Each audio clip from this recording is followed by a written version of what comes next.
Reading with your kids. Hola, ni hao, konnichiwa, assalamu alaikum, shalom, mahaba, ciao, bonjour, namaste, jumbo, bienvenidos. Hey, my name is Jedley. Welcome to Reading with Your Kids. We're coming to you from the beautiful, wonderful, and very historical neighborhood of Reedville in the southwest corner of Boston, Massachusetts. We are so very honored and absolutely delighted that you join us in our mission to help all families grow closer through reading. We do that by sharing fun, thoughtful, and thought-provoking conversations with fascinating people who just happen to be writing books for kids of all ages. Please be sure to tell all of your family and friends about the show. Let them know that they can hear us on the WREB AM/FM 24/7 radio network, and they can find us on the iHeartRadio app, Spotify, Apple Podcasts, Good Pods, Podcast Addict, Amazon Music, Audible, wherever you find your favorite shows. We have three wonderful guests for you today. A Kid is returning to the show to celebrate her new book. It's called Yasuko and the Dream Eater. Later in the show, we'll be meeting Nicholas Aragon. He is the author of the Curly Crow series. And then we will return to the Connecticut Book Festival to speak with Greg Slomba, celebrating his Deliverers series. Are you looking for a new book to add to your family library? Well, I have great news for you. Lynn Podrat, the award-winning author of Listen to Me, How My Down Syndrome Brother Saved My Life, has once again shared with us her family and a brand new book. It's called My Sister Wants an Elephant. Randy's sister wants a what? And his mom isn't flat out saying no? My Sister Wants an Elephant is a true story of two siblings who team up together to convince their mother to let them own a couple of wild animals as pets, and a mom who just might be persuaded. This book is full of humor and fun. It's a good lesson in not giving up on your dreams, no matter how truly wild they may be. Get your copy today. My Sister Wants an Elephant by Lynn Podrat. My friends, are you looking for some great entertainment the whole family can enjoy? Then make sure you bring home If. Buy it on digital now, starring Kaylee Fleming, Ryan Reynolds, John Krasinski, and Steve Carell. If is a heartwarming and hilarious tale about a girl who embarks on a magical adventure to reconnect imaginary friends with their kids. Buy what the film critics are calling perfect for the whole family and get over 40 minutes of bonus features. It's written and directed by John Krasinski. If is available right now at participating retailers. Buy If on digital today, rated PG, from Paramount Pictures. Here on Reading with Your Kids, we think it's so important for your kids to become financially literate. And you can start your kids on the journey to financial literacy in a fun and rhyming format that's easy to read, using interactive games as a tool to understand big ideas. And it all starts with you visiting owningthedash.com. Owningthedash.com. It's where you can learn all about Anthony Delany's book series, Owning the Dash book series, that help kids understand those big ideas, and it could probably help you understand those big ideas better too. Get your copies today. Run on over to owningthedash.com.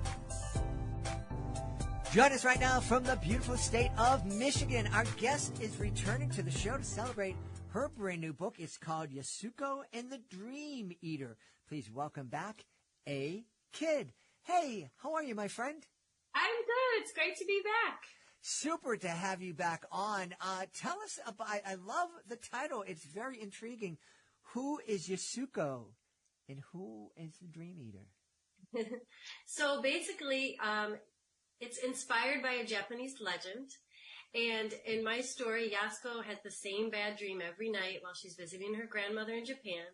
So her grandmother suggests she call the Dream Eater. And to call the Dream Eater, you have to call the Dream Eater 3 times, and it will come and gobble up your bad dream. So she eventually does this after trying different remedies to get rid of the bad dream. And the Dream Eater does gobble up this bad dream, but then it's still hungry. So she has to find a way to hold on to her good dream as well as getting rid of the bad dream. Wow, this is what a fascinating idea. I love this. So this was the inspiration came from a Japanese folktale. Yes, it was not a written story that I'm aware of. It was more of a legend that people told their kids at bedtime, basically. But what happened was when I found out the second part of the legend about how if it's still hungry, it might eat your good dreams, I thought, well, why would any kid call the Dream Eater, you know? So I needed an answer, and I couldn't find that answer anywhere. So I was like, I'm going to have to come up with a story that shows how you can get rid of your bad dreams and hold on to your good dreams. You know, it's kind of comforting to know that folk tales from Japan can be just as horrifying as the nursery rhymes that Right. that we grew up with, and especially when you hear the original versions of like Grimm Fairy Tales. It's like They're very grim. they're very grim. Yeah, I think that because it came from a different mindset back then with kids. Like, kids were treated like little adults, and they were really made to be kept in line. And so I think things were a little bit more serious. So that mentality has changed totally since then. So It certainly has changed, and we've had a number of authors come on that have updated the fairy tales to be more gentle. Yeah. I don't know if it packs the same punch, though. I don't know. I mean, the books in the updated fairy tales, they're beautiful stories.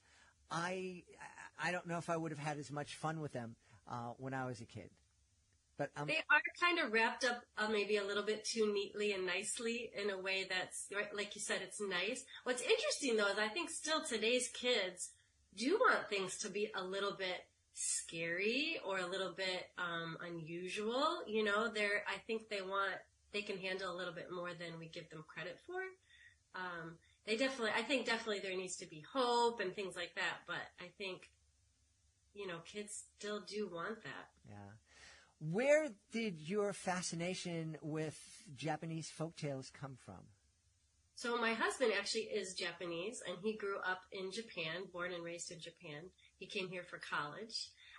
And what happened was I was actually working on a novel, and I needed a mythical creature for just a small part of the story. And that's when he mentioned the Dream Eater. But as I started learning about the Dream Eater, it's made up of 5 different animals, which is really interesting and cool. And how it eats dreams. I thought, this character is too cool. I just can't have it be a footnote in this novel. I need it to be its own story. So it kind of took off from there. Yeah. I love that.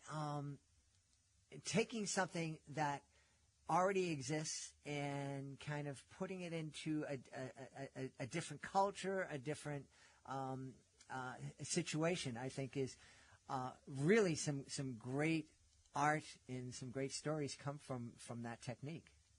Well, I tried to, it was recommended to me to try to kind of pattern the story a little bit after my own situation. And so, because originally I was going to have Yasuko be 100% Japanese, but, someone said, well, why don't you make it a little bit similar to your family? Because I have a daughter, and she's half Japanese.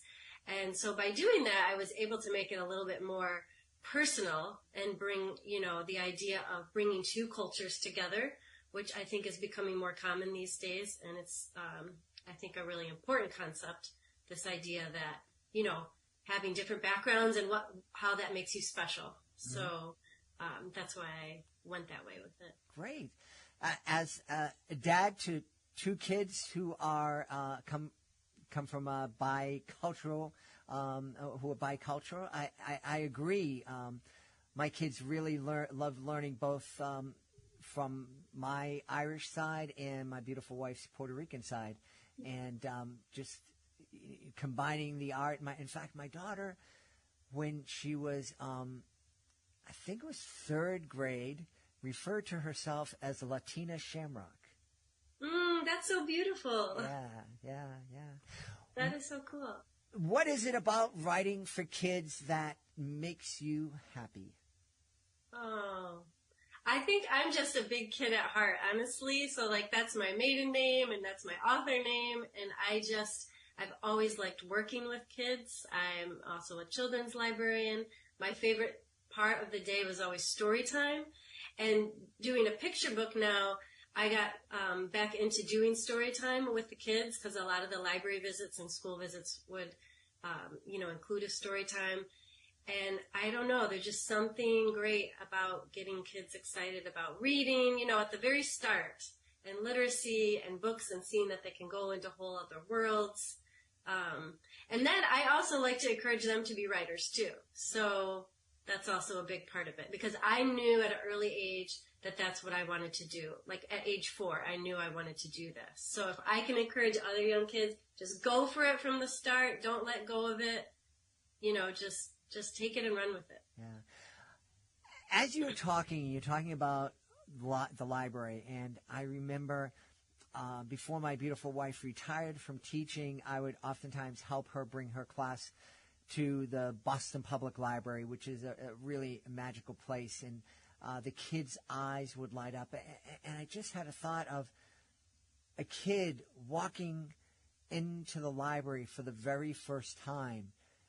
I don't remember what it was like for me. I'm almost 100, so I don't go back that far. But it must be overwhelming in the most wonderful of ways to go in and be 3 or 4 or 5 years old and just see this treasure trove of stories and pictures and illustrations. I think so. Yeah. I mean, I'm watching my daughter go through it, and now, of course, libraries have a lot more to offer than just books. There's, all kinds of programming and different, of course, electronics. But I'm okay with all of it because it's still bringing kids back to stories. And it's like you said, creating this world, they can play with puppets and make their own stories, those are some of the first building blocks to reading and writing, is telling your own stories. So, and then now there's this really great thing where you can read to a dog at the library. So which is really fun. My daughter wants a dog so bad, and we don't have space for one quite yet. So by taking her there, she gets to practice reading and be around animals. So, yeah, it is magical there. Yeah. Well, I'd love to take a moment to talk a little bit more about libraries because I do think they're so important.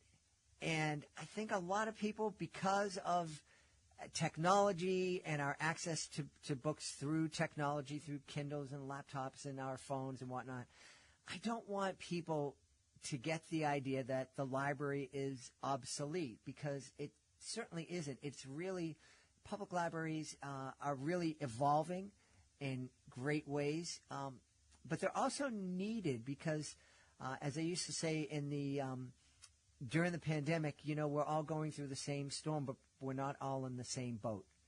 And not all of us have access to neat laptops and phones and Wi-Fi and all of that other stuff.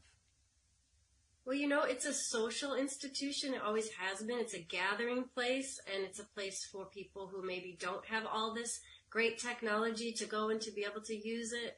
It's a meeting place, for tutoring. There's so many different ways to utilize the space. And I think libraries have done a great job of sort of keeping up with the times and continuing to be relevant. There's books that, read the story to you, which is really great. It's a meeting place for, like you said, when people needed a place to go to work, they couldn't, they were at home, but then there was no space at home, so you can rent a space there to get your work done.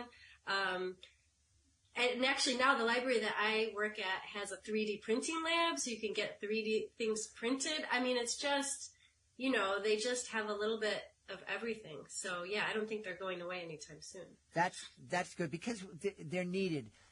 Unfortunately, the library is one of those places like art class and music class and sometimes gym class that are the first items to be cut when government needs to trim the budget. Yes, I kind of remember going through that time when I was working full time at the library. It's scary when that happens. But then again, it always comes back around. People said libraries would be gone by now, and they sure aren't. So And they were there at the beginning of time when the first things were written, you know. So I think they're going to continue. Yeah.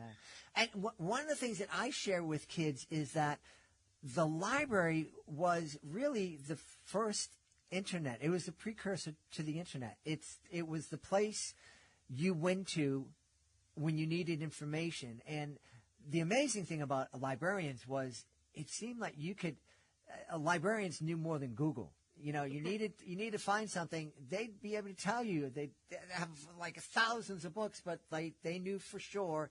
Second aisle, halfway down on the left, third shelf up. You know. No, you're right. They're kind of like the first Alexa. You could just say, "Hey, I need this," and then they would go find it. You're right.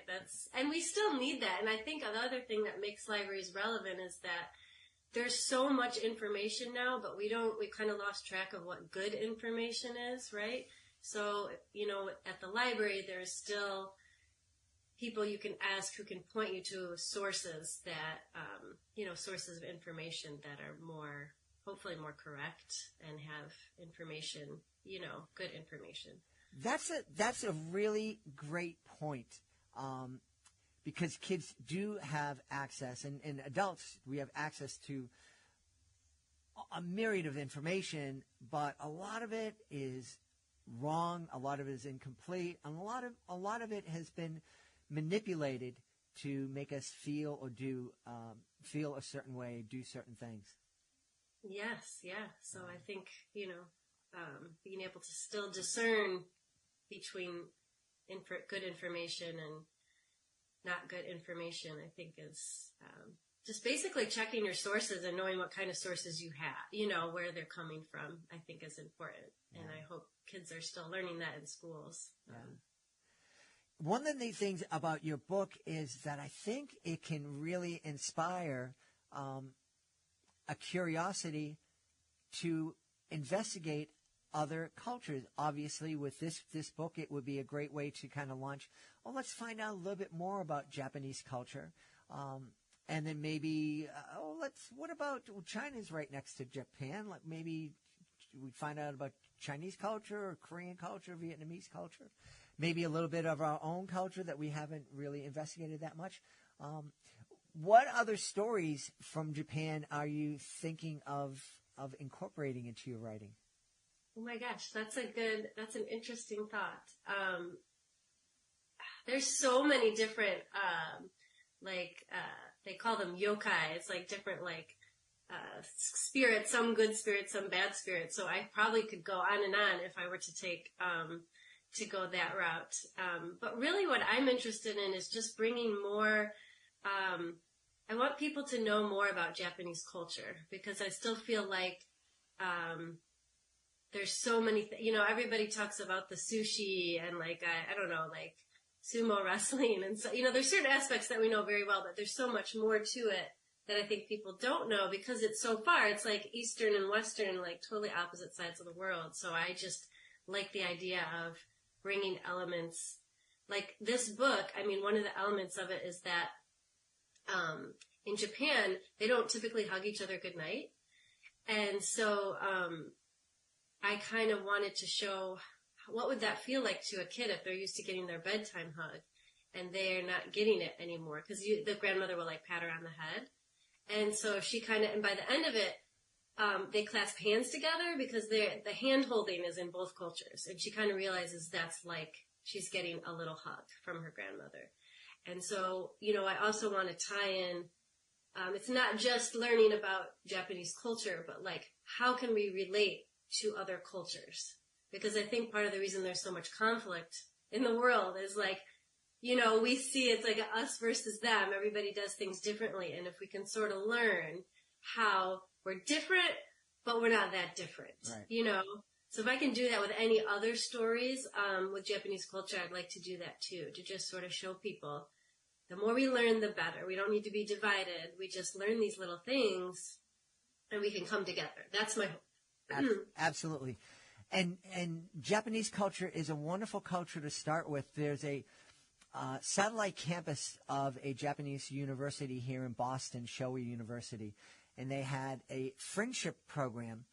And our family's first steps into hosting international kids in our home was to join their Showa's Friendship Circle, where we would be introduced to 2 or 3 young women, and they would come over and visit with us and do different activities with us so they could learn about American culture and we could learn from them. And it was such a wonderful experience, and we did it for years, and we're thankfully through technology, we're still in touch with almost all of the students that we met through that program.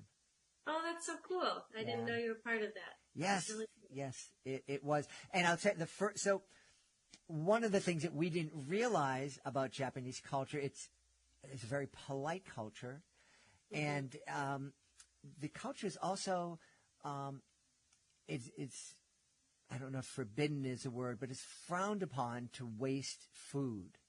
Yes, I know. And absolutely. the very first time we had any interaction with Japanese students was for Thanksgiving. And at our home in Thanksgiving, because we're a bicultural family, we'll have 2 versions of turkey and 2 versions of stuffing and 2 versions of potatoes and vegetables and all these different things. And we would have 30 people over the house, aunts and grandmothers and uncles and friends and chosen family. And everybody wanted to make these 2 students feel welcome. So it was like, well, try some of this and try some of that. And they filled these poor young women's plates with the idea of, like, try it. If you don't like it, we'll get rid of it. But these young women were sitting there and turning green because they were trying to eat this mountain of food, and they were tiny people. And at one point I just said, you don't need to eat it. You don't. That's so funny because my husband, to this day, it's like he cleans his plate more than anyone I've seen in my whole life. There won't be a grain of rice left on the plate. And I laugh about it, but I always also respect it, right? Because here I think we sort of take for granted sometimes the food we have and the amount we have. And so watching him do that sort of reminds me, like we should be thankful. And they also very big on like thanking the food preparers and in some ways even sort of thanking the food, right? So it's just a very grateful culture, and it's a beautiful thing. Yes, I agree. We learned from that. Every time a student would come over for a cookout or a Thanksgiving celebration or Christmas, we would always start by saying, take a little, try a little. And if you want some more, you can go back for seconds. That's okay. Yeah, that's funny. Oh, that's good. Hey, where can we go to find out more about Yasuko and the Dream Eater and find out more about you? Yes, so you can go to my website, which is www.akidwrites.com. That's with 2 Ds. And you can email me at a.kidwrites@gmail.com. You can go to Facebook. They're all versions of the same thing, so it's a.kidwrites on Facebook, and that's where you'll find most of my events that are going on. And if you're interested in having me come do a school visit or a library visit, please email me or go to the website. We've had a great time speaking to the author of Yasuko and the Dream Eater, brand new book from our guest, A. Kid. My friend, thank you so much for being with us. Thank you. It was wonderful chatting again. You know, my friends, the Summer Olympics are right around the corner, and if you're looking for the perfect family read as we approach this event, be sure to check out Takedown by Laura Chauvin. Lev is determined to compete at the state wrestling championships, but then he's paired with a new partner, a girl. Lev and Michaela push each other to excel, but when they meet on the mat, only one can win. Takedown is a multiple award-winning and state list-nominated middle-grade novel about families, friendship, and hard work. Get your copy at bookshop.org or check out the free educator's guide at laurachauvin.com. My friends, what if your kids could learn all about emotions simply by listening to you read them a bedtime story? Introducing Bella Santini in the Land of Everlasting Change, the award-winning fairy tale that has captured the hearts of parents and children alike. Join Bella Santini on an unforgettable adventure through a strange and magical world. Winner of the prestigious Golden Wizard Book Prize and the Mom's Choice Awards. Get your copy of Bella Santini in the Land of Everlasting Change today. A magical journey to emotional growth awaits. Are you looking to inspire your kids to explore the STEM fields? Then make sure you pick up your copy of our Reading with Your Kids certified great read, Astronaut Aquanaut, How Space Science and Sea Science Interact. Journey from the deepest trenches in the ocean to the farthest humans have ventured into space, and learn what it takes to explore the extremes. You might just be surprised at how similar the domains of astronauts and aquanauts are. This is a fantastic book. I absolutely love it. It is filled with amazing photography, and of course it's written by our Dean of all things STEM and STEAM, Jennifer Swanson, so you know your kids' attention is going to be captivated. Astronaut Aquanaut, How Space Science and Sea Science Interact by Jennifer Swanson. Joining us right now from Albuquerque in New Mexico. Our guest is here today to celebrate his Curly Crow series. Please welcome to the show, Nicholas Aragon. Hey, Nicholas, how are you? Hey, I'm doing well. Thanks for having me. Great to be here. I'm excited to have you on. Nicholas and I were talking about my first time visiting New Mexico. The people were so friendly and kind and welcoming. Yeah, it's great. That seems to be the culture here. A lot of friendly people, great weather. We get all 4 seasons, so I think that's what attracts a lot of people to New Mexico. It's not too hot in the summer and not cold for very long in the winter, so you kind of get the best of all seasons here. Well, I love that, not very cold for long in the wintertime. Yep. That's what I'm trying to adjust my life to here. But I'm going to have to spend less time in Boston if I want that to happen. So tell me about the Curly Crow series. Yeah, absolutely. So the Curly Crow series is a very special series and very personal to me and my family. And I always like talking about this story because I get to talk about my mom, who's no longer with us. She passed in 2017. But the reason I get to talk about this and I'm excited about this is because it's almost like a celebration of her life every time we talk about Curly Crow.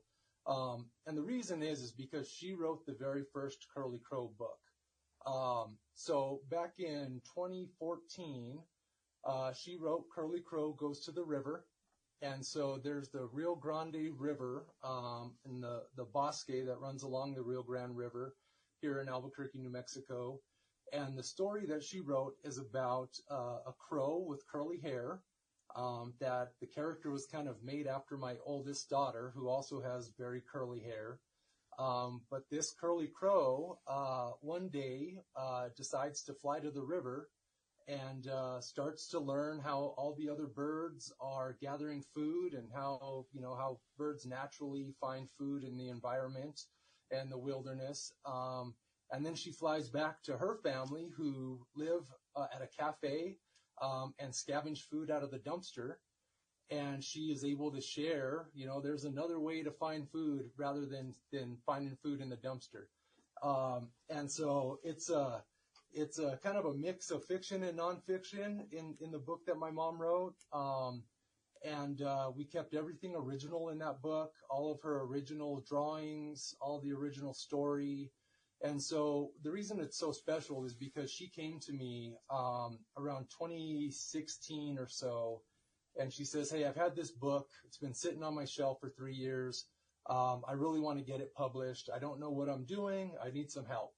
And so, of course, I'm going to help you. Absolutely. I'm going to do everything I can. At the time, I had no idea where to start, no idea what to do. So I'm kind of blindly saying, yes, we can do this. And so, after weeks and months of going down the wrong rabbit hole and, trying to figure out how to publish a book, someone who's never had this experience before, we thought, okay, publishing houses, let's try to reach out to people. And then we figured out, well, we can do this ourselves, right? We can be an independent author. And we can do this ourselves. So I got connected with a company who formatted the files for me, right? They created the interior file, the cover file, and then I learned on my own how to upload the files to Amazon, And then, the book was published. The book was live. And that was really special. That was a big deal, to get her book. Now it's on Amazon. People can buy it. And so I always love telling that story because we went from knowing nothing to having a book on Amazon, and being able to share that experience with her was something that was really special. And so if I fast forward about 2 more years, she got sick, and life ended up happening the way it happened. And I decided that I was going to continue the series. And so I recreated the Curly Crow character, kind of made it, more appealing to kids. And I started writing my own Curly Crow stories. And so now the Curly Crow series has a total of 7 books. Wow. The first being hers, yep, and the last 6 books being Curly Crow stories that I wrote. Yeah. I love that origin story. What a great reaction. Son, I have a dream. I don't know how to do it. I need your help. And your reaction is, of course, I'll do it. I don't know how I'm going to do it, but I'll do it. And that, that to me is what family's all about. Yeah, that's right. Yeah, you jump in, and you help out, you support each other, regardless, even if you don't agree with it. I think it's sometimes, right? Maybe it's not something I was interested in at the time, but it started something in my life that I became addicted to being an independent author after that. I was amazed with how now, I can create my own stories, work with illustrators and designers and stuff. And now it's almost like I can't stop doing it. And so I don't know that I would have ever, wrote a book if it wasn't for her asking me for help. So. Yeah. Well, and I also love the fact that your mom's dream became your dream in your current obsession. Yeah, it absolutely did. I have a regular 9 to 5 like most of us do. And, I wake up early in the morning so I can work on the Curly Crow books. I spend a couple hours after my day job working on the books. And it's such a passion of mine. And I think partly I feel close to my mom when I'm doing it. But I also have this sense of, I get this sense that I'm giving back to the community and to kids that, are maybe struggling with reading, or, schools that maybe, don't have a lot of books to offer kids. And, this was something that I did not anticipate at all. And so, after the second or third book that was published, first one was Curly Crow Goes Camping, and the second one was Curly Crow Goes to School. After Curly Crow Goes to School, I started getting calls from local teachers in elementary schools and saying, hey, we'd like you to come and read to our kids, or we'd like to, have you share your journey as an author. And I've just had such a great response from doing that, and a sense of satisfaction. And it's just been, I have a hard time describing it because it's so rewarding, I guess, on a personal level, to be able to be that person, and it's about getting in front of the kids and showing them that I'm a regular person just like you. Mm-hmm. I grew up in the same place, the same town. And if I can grow up and write a book and publish a book, then you can do it too. It's just such a great feeling to be able to interact with the kids like that. So. Yeah. Such an inspiration for kids to be able to see one of their neighbors get out, and I certainly hope you share the origin story with the kids when you're with them, because I think that they would really love hearing that. Yeah. I do share too. I share the story, and I also encourage them, obviously, to read. Right, mm-hmm. Find the library, get involved, whatever it is. Even if it's not Curly Crow, Curly Crow's not your thing. Find something else. Find something that you like reading, that you enjoy. and pick up a book and start to read. I like the term reading is exercise for your brain. Yeah. And there's really nothing else like a book, and being able to read the words on a page that does something to your brain that nothing else in the world can do. Yeah. And so, to be able to kind of pass that message along and share the origin story with the kids, let them know that, it's not hard. They can do this.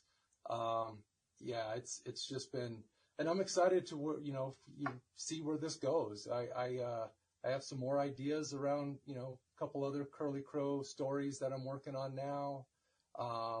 Curly Crow goes to the hospital. This one was inspired by a kid that was at one of the readings I did, and she had a young brother that had some health issues and spent a lot of time in the hospital. And I get this a lot. Kids will say, "Oh, Curly Crow should go to outer space," or "Curly Crow should go to wherever it is." And the story that she was a little third grader. She told me about her brother. And she says, Curly Crow should go to the hospital. There's a lot of kids in the hospital, and I think that would be fun. Yeah. Oh, I love that you're taking inspiration from your audience.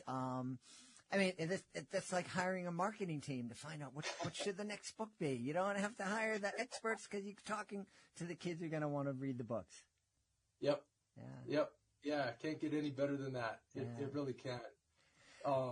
One other thing I'll mention too, talking about, inspiration and, another series that I'm starting, right, working alongside the Curly Crow books is a book about, my two Boston Terriers. So completely different series. It's, Ruger and Loki Learn Manners. And it's, inspired by, again, the kids that I'm reading to, but I took my very own, two Boston Terriers that I've owned for almost 2 years, and I said, okay, I want to write a series about learning how to teach dogs tricks, right? Learning how to teach dogs good manners. And so this book, Ruger and Loki Learn Manners, it actually comes out May 1st of this year, and so we're really excited about this book, we think that it'll really, help pet lovers, dog lovers, and help kids kind of get an insight to, how do I teach my dog manners, and what does that look like? So yeah, be on the lookout for that book.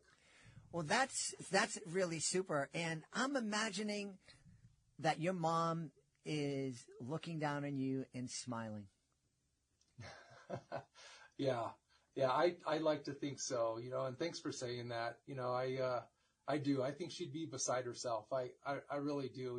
Coming from one book that she wrote and illustrated to now having 7 books in the series, and, the opportunity for me to be here today, the opportunity for me to be in the classroom. My mom was a teacher. She was a Head Start teacher. And so, yeah, I gotta think that she's looking down on me today and just having the time of her life, Yeah. Well, it's obvious from your expression, from the excitement in your voice, that you are having the time of your life, writing these books and sharing them with the world. What a neat surprise for you. Yeah. It's gone a direction, like I said, that, I couldn't have dreamed of. My wife, and I got 2 daughters and my wife, who are just extremely supportive of everything I'm doing, all the time that's spent, writing books and editing and all the time and investment that goes into, being an author. Mm-hmm. But it's definitely something that I really enjoy doing, and you just never know. You can't be afraid to try new things. You can't be afraid to put your hand out to help somebody, because you never know, what that might mean or what direction that's going to take your life. Absolutely. We should tell everybody where they can go to find out more about Curly Crow and the new book series and find out more about you. Yeah, absolutely. So it's real simple, curlycrow.com. Everything you need to know is there. I mean, the books are available on all the major retailers online, but you want to know more about Curly Crow and my story, where to find the new book about Ruger and Loki, curlycrow.com. We've had a great time speaking to the author of Curly Crow series. Our guest has been Nicholas Aragon. Hey, Nicholas, thanks so much for being with us. Thank you. Thanks for having me. Hey, it's Storyteller Chip, the storyteller from the United Kingdom, most famous for turning reluctant and resistant readers into recreational readers. Hey, Chip, great to have you back. Thanks, Jedley. Now, Jedley, question for you. If a grown-up wants to help their kids move from picture books to those big old chapter books, what would you say they need? Some kind of bridge would be good, like maybe short stories? Totally agree. You don't teach a kid to walk across your living room floor and then expect them to walk all the way to the park, do you? No, you drive them to the park a couple of times, and that way they can build up their strength when they get there.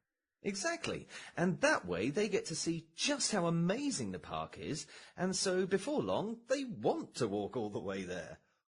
But Chip, don't you think it's really hard to find good short stories for kids? I did used to think that, but that's why I got together with my good friend Corky Paul.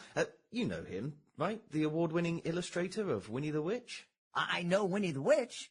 Right, well, Corky and I got together to start the Fables and Fairy Tales book club. Every month we send to your door a new collection of short stories guaranteed to appeal to all kids from ages 6 to 11. Guaranteed? Oh, okay, guaranteed is a strong word, but parents keep messaging us to let us know how everyone in their homes gathers around when these stories arrive. Kindergarten brothers beside their grade 6 sisters, beside their grade 26 parents, and they all enjoy them together. So maybe proven to appeal would be a better way of putting it? You know, Chip, that sounds amazing. What kind of stories are they? Oh, all kinds. Jedley, you'll get to discover who the real king of the jungle actually is. Isn't that the lion? Oh, no, actually, he's the king of the savannah. Ah, of course. So who is the real king? And you'll also get to meet the princess who gave birth to a dog, a cat, and a stick. A stick? How did she give birth to And the girl from Indonesia who survived being eaten by a giant. Eaten by a giant? How in the world? Oh, and the man from Japan who enjoyed a ride on a time-traveling turtle. A time-traveling turtle? Chip, you gotta tell me. And the horse who rode a boy home through the town. Chip, stop.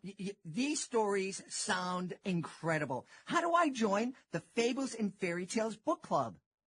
Well, you just nip to epictales.co.uk/join and enter the code RWYK during checkout to get 30% off your first 3 months. Your family will then get a new book every month, handwritten letters from the authors and illustrators, and even invites to meet those authors and illustrators for exclusive online chats. Authors and illustrators like you and Corky? Absolutely. So there you go, everyone. Head on over to epictales.co.uk/join to sign up for the Fables and Fairy Tales book club. And don't forget to use the code RWYK during checkout, and you'll get 30% off your first 3 months. Chip, that's amazing. Thank you so much. Well, thank you, Jedley. Do you and your kids love fantasy? Well, we have a guest here today. He's going to tell us all about his fantasy for middle grade kids. Our guest is Greg Slomba. Greg, how are you? Hi, good. How are you? I'm wonderful. We're here at the Westbrook Outlet Mall, the Connecticut Book Festival, and having a great day. Isn't it a lovely day? It's a great day to be out. I mean, you couldn't ask for better weather. Absolutely. And people are walking around, so it's great. I'm guessing, and I'm just guessing. I shouldn't assume because we know what happens when you assume. Oh, yeah. But I'm going to assume that a lot of the story that's happening in your books doesn't happen on another beautiful day like this. No, I mean, they have all sorts of weather circumstances, but my books are basically about a young boy named Eric Scott, and he gets called by a talking owl named Stig to handle a crisis on another world. And so he goes, and along the way he meets a girl named Kate and a dwarf named Hallow, and the four of them together tackle the issue on the world. And then I got a few other books, and they do the same on different worlds. So. Different worlds. Yeah. I'm always fascinated by fantasy and science fiction writers who create whole universes that have their own laws of physics and nature. And how does that come to you? Good question. It's just in the writing, and I'm trying to, like with the first world, that's really based on when I used to go to Sturbridge Village in Massachusetts. Yeah. And so it's more of like a colonialish setting, and they're being terrorized by pirates, and it's just, but it's on like a tropical island, and I don't know where the tropical island came from with the colonial, but you know, it's just wherever my mind goes, which some people say is, you know, a scary place. Yeah. Sometimes I get that. And then the second one's more like science fiction-y fantasy type of thing, and and then the third one I was thinking I had a little dragon on my, like a Chinese dragon on my dresser, and then that inspired the third world, which is the Dragon Islands, which is kind of a Chinese type of vibe. And the fourth one, the final one, is they go back in time to 1777 Connecticut. It's very loosely based on the Battle of Richfield. So it's just whatever seems interesting to me, I think, and that's where I go. There you go. And the series is called The Deliverers? The Deliverers. It's based, it comes from when Eric and Stig first arrive on the first world, in the village of Calendria. They're mistaken for people that are going to save the village from the pirates, and it's a hero and a talking eagle, and they were called the Deliverers, so they just became the Deliverers, and then Kate and Hallow joined up with them, and the four of them now that's just the group. Now, how do you keep the different worlds and the laws of nature in these different worlds straight in your head? Do you have a canon or a map that you refer back to? Not really. I pretty much took them one at a time. What happens is, the first book, Stig takes Eric to a place called the Hallway of Worlds, and it's just a corridor with doors, and they're all doorways to another world, and there's a guy called the Gatekeeper, and he's the one that hands out the assignments when there's a world that's in trouble. And he just takes them to go through the door, and wherever they wind up, that's what it is. And where they are. So each one is kind of separate, you know? Yeah. It sounds like this is a series you could pick up book 3 before you read book 1 and 2. You could. Starting with book 2, there's a little undercurrent of something that they're discovering that comes to a head in book 4. But, I mean, other than that, you know, you can pick it up pretty easily. And I try to recap what's happened previously, shortly, in each book. So. Writing fantasy for middle grade kids, is this always something you aspire to do? Well, yeah, I've always wanted to write, and in fact, I remember for Christmas one year when I was about 9, my mother got me a sweatshirt that said I'd rather be writing my novel, because apparently I'd been wanting to write, and I remember that my first stab at writing was writing the 8th book in the Narnia series. I said, I like Narnia, I'm going to keep, and that was probably when I was like 12 or 13. And it didn't go very well. But I didn't give up. I just kept looking for ideas. So, great. Yeah. We had Jane Yolen on, who has written over 400 now traditionally published books. Wow. Amazing author. And she told me that ideas for stories are everywhere. And like right now here in this beautiful courtyard that we're here. You know, Old Navy is on one side, and the restrooms are on the other side. And we have all this greenery here in the middle. Right. That there's probably 1,000 stories right here. How do you find your stories? I think it's just, how things strike you. Like I said, with book 3, there was a little statue of a Chinese dragon I kept in my office on the shelf. And I was looking at that one day when it was a particularly boring day at work. And I said, you know what? Yeah, let's do something along the Chinese vein or whatever, a little flavor of that. And I'll call it the Golden Dragon of Aang. And so it's really, and I've always been I've always wanted to write something about the American Revolution, having grown up in Richfield, and they had that battle, and I always wanted to do something with that. And I had read when I was a kid, My Brother Sam is Dead. I don't know if you're familiar with that. It's about a colonial family in Reading, Connecticut, and the author, when I was, again, about 9, came to our school, and I had my book. My parents had given it for me for Christmas. They had great Christmas gifts. And he signed it, and it was like, oh, that's cool. So I always kind of wanted to do that. And so it's just things that strike you, and you never know. You have to be open, because you never know what's going to happen. The idea for the series itself was I used to write stories for a high school community retreat. I was an adult advisor for 17 years, and for 15 years of them, I wrote a story for each retreat each year based on the theme of the retreat. And in those stories, a handful of them, a white owl came and helped them. And so when I was looking around for an idea for a series, I said, I wonder who that owl is. And I found out it was Stig. So you never know what it's going to lead, where it's going to lead. You just got to kind of be open to it.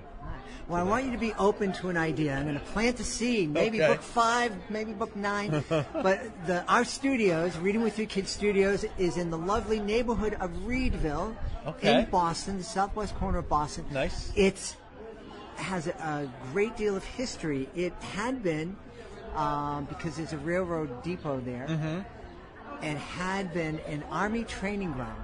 Oh, cool. It was the Army training ground for the Massachusetts 54th, which was the first black regiment to fight in the Civil War. Okay, yeah. And so the movie Glory was based on this troop, but I think that it's a place that there's a lot of spirits and a lot of energy there from those soldiers who are going out and fighting for their freedom and the freedom of others. Maybe we're planting a seed. Maybe that's going to be one of the doors that the deliverers go to. Something I could definitely look into. Sure. All right. In the meantime, tell everybody where they can go to find out more about the deliverers. My website is deliverers.net, and my books are available on Amazon. I have paperback, hardcover, and Kindle versions, and I also have an audiobook of book 1. Awesome. Yep. Awesome. Audiobooks are such a great way to experience books, especially as a family. Sitting listening to the audiobook on the way to school, ballet, soccer, and it sparks lots of great conversations. I've had people say they listen to them in the car on the way when they're on vacation or whatever. So Absolutely. Well, thank you so much for being on Reading with Your Kids. Thank you very much. It was great being here. We hope you've enjoyed this episode of Reading with Your Kids, and will join us for the next exciting episode of the show. In the meantime, I want to thank the folks who made today's show so wonderful. Of course, I want to start by thanking our guests, A. Kid, Nicholas Aragon, and Greg Slomba. I want to thank my amazing team, Fatima Khan, Chris Doherty, Rory Grady, Judy Hu, Stella Cheray, Hannah Bosange, Alyssa Montiero, Julia Lipman, and Devin Hill. I want to thank my beautiful wife for all the support she gives me. Most of all, we all want to thank you. We all want to thank you for joining us and listening to the show. More importantly, we want to thank you for taking the time to make the world a better place. And you do that every time you read with your kids. I'll be looking for you on the next episode of Reading with Your Kids.